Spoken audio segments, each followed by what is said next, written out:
On this episode of Rogue Creators, we're talking about Space Jam. Actually, we're not. What are we talking about, Loren? Podfade. Podfade, like that fade away. Let's do it. 3, 2, 1, 0. Liftoff. We have a liftoff.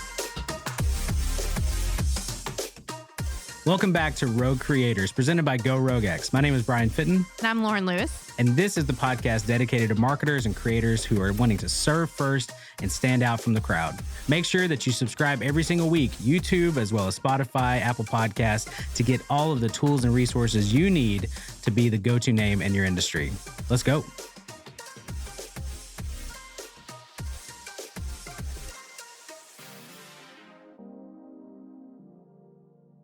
Hey, what's up, everybody? Welcome back to Rogue Creators. My name is Bryan Fittin. I'm here with my awesome co-host, Loren Lewis. Hey. Hey. If you guys are watching on video on YouTube, as you should be subscribed there, as well as subscribe to any of your podcast players. You will notice I'm wearing my normal attire. It's pretty normal. Is it?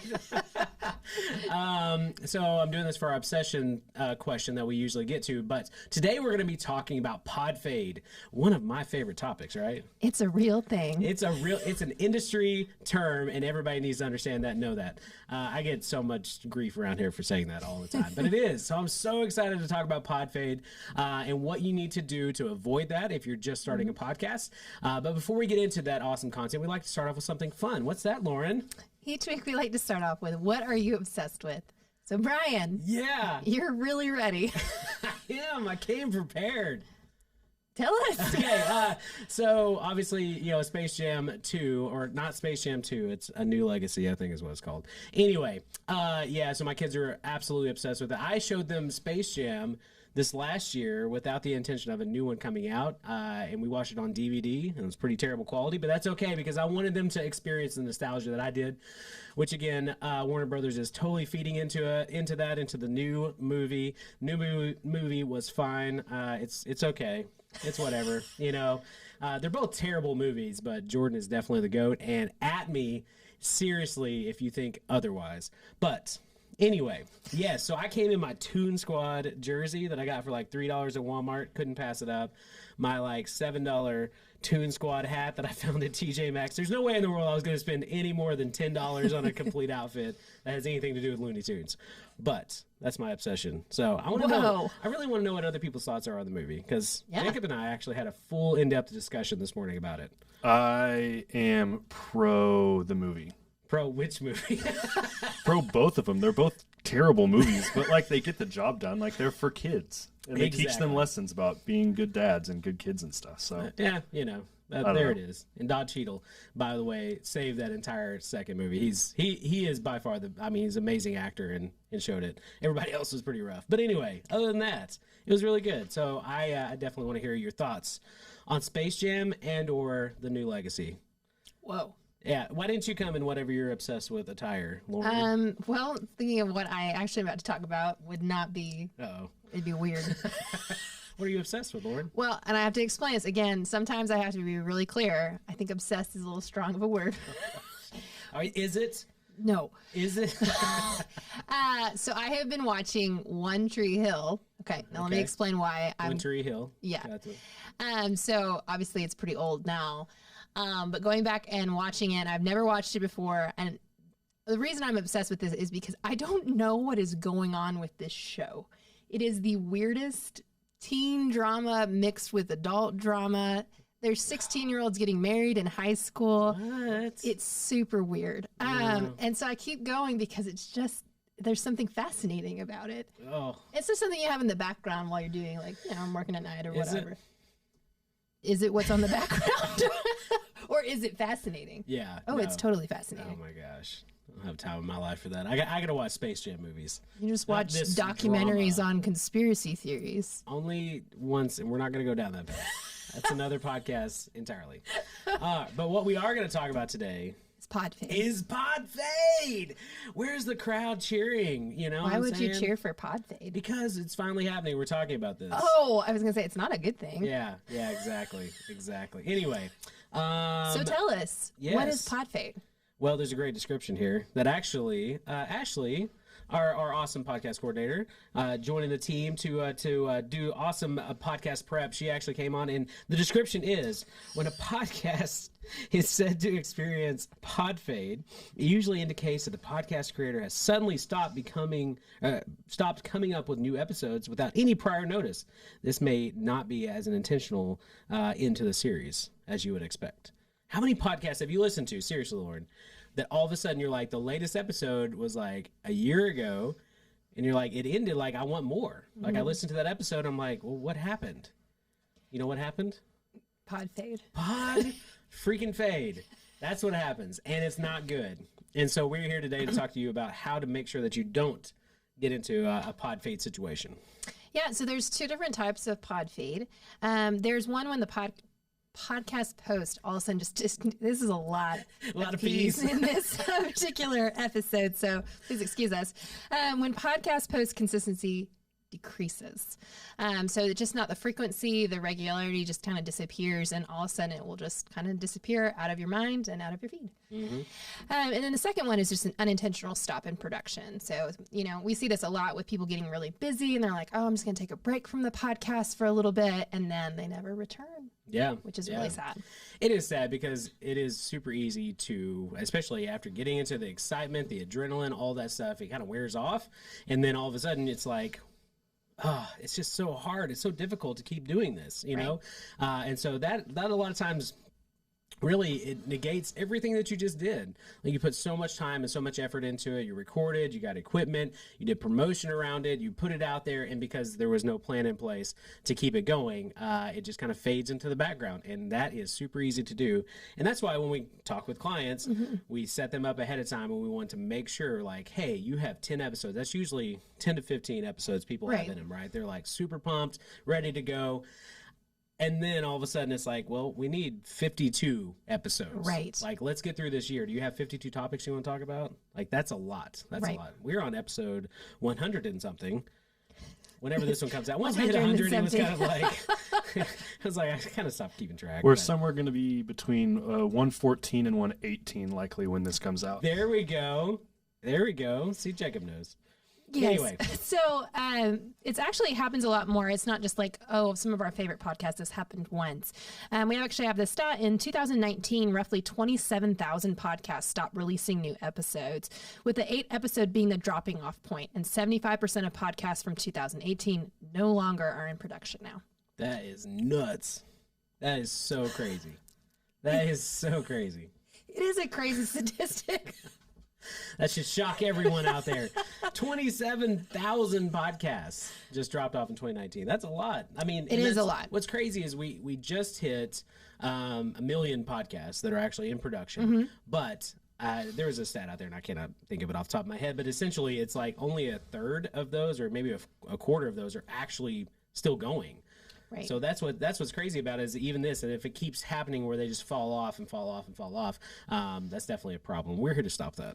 Right. So first, we really want to talk in a little bit of the cause of that, because it's not just out of the blue. Yeah. So tell us a little bit, what is the main cause of pod fade? Unrealistic expectations. I mean, honestly, it is crazy how...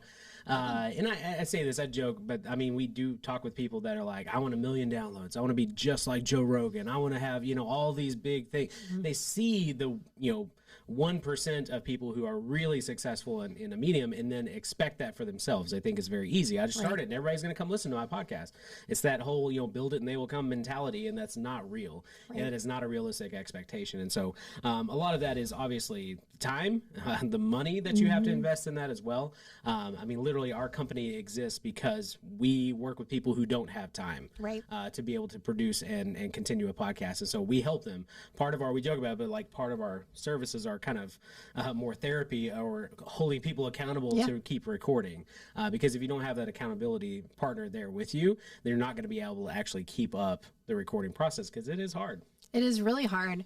I think one of the second reasons is that not enough content. There's some amazing podcasts out there, but finding 52 ideas if you're a weekly podcast is really a lot more difficult than you think, because like you mentioned earlier, and the statistic kind of said it on the 8th episode being like the dropping off point, I've got 10 great ideas, but what do you do after the 10 are gone? Yeah. Yeah. And so for you really understanding that you've got to find that topic that you can really talk about quite often and you're passionate enough, because I think a lot of people find something they think they were passionate about, but they're really not as passionate as they thought. No, exactly. I mean, to keep talking about it for a long time is really difficult, and especially with the guest situation. We talk about this. If somebody has, kind of ends with maybe big name guests, Right. being able to spread those out and not actually have like your first 5 episodes is like all the people that are going to bring awareness to your podcast, and then not have anybody after that, right? You kind of want to break those up for every 5th episode, so 5, 10, 15, be able to have somebody that's more of a household name in your industry, so that way people kind of get back into the podcast, and in between there fill that with other people. But most of the time it's like I know 10 people right now that we could bring on the show that could talk about something, but what does it look like after that? Absolutely.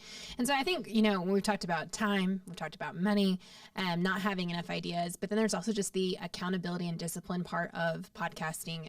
It just takes a lot of discipline and time management just to be able to record, to edit, to produce. And then if you want your podcast to be found, you need to produce content for people to actually find your podcast. And that's a huge job. And again, it's one of the reasons why we do exist, just because we've seen this be a problem and we want to help be part of that solution. Yeah. So back 2014, when I first launched my first podcast, there was a new and noteworthy section that you could really depend on. And you had 8 weeks to get in that top new and noteworthy area for people to see your podcast. And so you see, actually back then you could see a spike and people could find you without really any other promotion. Right. As long as you had obviously a good title, good content, you had enough content out there, as well as like your actual graphic was intriguing. But nowadays there's not really that talk. It really depends on promotion, hype right up front before the algorithm actually sees like, oh, this is something we need to pay attention to. And then it starts putting it in front of more people, but not out of the gate. So you don't get that free exposure anymore, which is sad. It's kind of sad. So we love podcasters and want to support all you podcasters out there. Yeah. So Bryan, tell us, how can you avoid Podfade like a pro? Oh my goodness. Well, here, what we've talked about before, learn how to manage your time. Do I look like a dad right now? No, oh my goodness. I can't help it. This is a serious subject. Okay. So obviously, I think I hit on it before, but having the accountability there, right? Being able to manage your time well. Batch recording. I don't know if you're a fan of the pod here, the Real Creators Pod. You've heard us before talk about batch recording. Yeah. It is very ideal. So today we're recording a couple episodes, right? Yeah. And so that helps us stay ahead of the game, because guess what? Even when you batch record, those episodes run out, and you need to make sure that you're consistently recording. And so, obviously, having that, outsourcing your editing, holy moly, I can't tell you how often people just get excited about the editing process. They get into it, they get down to 5, 6, 7, 10 episodes, and they're like, I gotta sit down for another couple hours and edit my podcast now. Like, outsource that. Do the fun stuff. If you enjoy interviewing people, do that up front, and then pay to have somebody else do it. A production company, I don't know, go rogue maybe. If you guys want anything like that, we're obviously here to help. But even if you don't use us, try to find somebody. That should be the first thing that you do, is to outsource your podcast, so that way you can focus on what you enjoy. That helps from creating that Podfade. Right. And another is to really kind of analyze your content and decide, okay, what section am I going to really focus on? And so we're a marketing podcast, and marketing is a really, really broad category. And so we could just cherry pick tons of topics all through marketing, but we would honestly miss most of our audience most of the time. But if we were to do just social media tools for graphic design, it's so specific. We could do that. Let's have another podcast. We totally could. Yes.